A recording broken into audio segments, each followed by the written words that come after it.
Hello and welcome to True Crime Emporium. My name is Keith, and in this video I want to take you on a journey of how I started writing infamous inmates.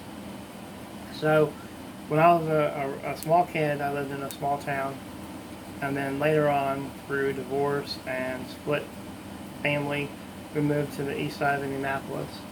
But my doctor was still in this small town, so we'd have to drive to my doctor, and there was this big, huge prison called Pendleton Correctional Facility. It had this huge stone wall, and it looked like a castle. And I always wondered what it looked like, what happened on the inside, why those people get in there. And then a little later on, when I was probably about fifth or sixth grade, the Dahmer murders happened. And I remember being glued to the TV when they were broadcasting that. I remember sitting in front of the TV on the floor. Remember the big box TVs that you had, where you had no remote and you had to push the channels? The floor models? That's what I'm talking about. I remember them pulling out the barrels with the bodies in them on the dollies. Fast forward many years, my cousin got incarcerated by some stupid mistakes he made. And I was writing him through an email service called JPEG, and then later on it switched to GTL Connect. But around the same time, I was watching Mindhunter, the Netflix true crime show, and I got really fascinated about Edmund Kemper. And that was the first time I ever heard of Edmund Kemper. I've heard of Ridgway and Gacy and Rader before, but never Kemper. So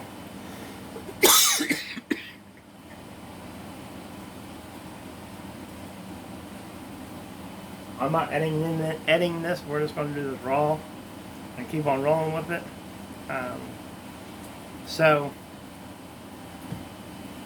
I was into Mindhunters and writing my cousin at the same time, and I thought to myself, this could be really easy. I could write him. I could find him through the internet and email him. Who else can I find? So I started looking up other inmates like Kemper, Rader, David Berkowitz, and Ridgway, and I wrote all of them.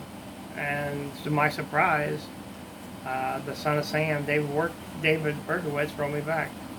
And in 2018, we probably wrote for about 6 months back and forth. He mainly talks about his faith, but and then I emailed a couple other inmates and got some replies. There was a documentary about solitary confinement in the state of West Virginia, and there was a guy there from Red Onion Prison, and I can't remember his name right now. But me and him wrote for a while, back and forth. I'm trying to think, it's going to come to me. Red Onion something, it was his nickname. Anyways, he was in that documentary about solitary confinement. Me and him wrote back and forth for a while. And then I wrote Psycho Sam, Samuel McCluskey, also from Virginia, and the Virginia murders, mass murder that happened to be a juggalo, and killed an entire family. But fast forward later on, I got into a YouTube channel called Bizarre Bazaar that Mike runs, and I seen his stuff, and he actually has physical letters, and that's what I wanted. I actually want the physical letters. So in May of this year, 2022, I started writing infamous inmates. So I've accumulated about 20 letters, some autographs, signed photos, prison documents, and I also got 2 mystery boxes off of cultcollectibles.com or cultcollectibles.org. So maybe on this channel we'll do some unboxings from them, and I want to share my letters with you all on this channel. And on my next channel, my next video, I'm going to tell you how I write. I'm actually going to show you how I write, how I look up, how I research, and how I write inmates. And hopefully get a part 2 of that when that inmate replies to the letter. Right here is the book. So far about 20 or so letters, and plus artwork, pictures.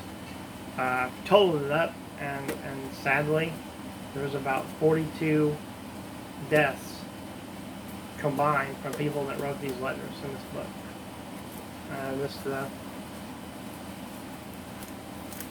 Flip through real quick, but yep, I hope you enjoy the channel. Thanks for stopping by. Again, this is True Crime Emporium. Make sure you hit the like button, subscribe, and share this video. Until the next time, take care of yourself.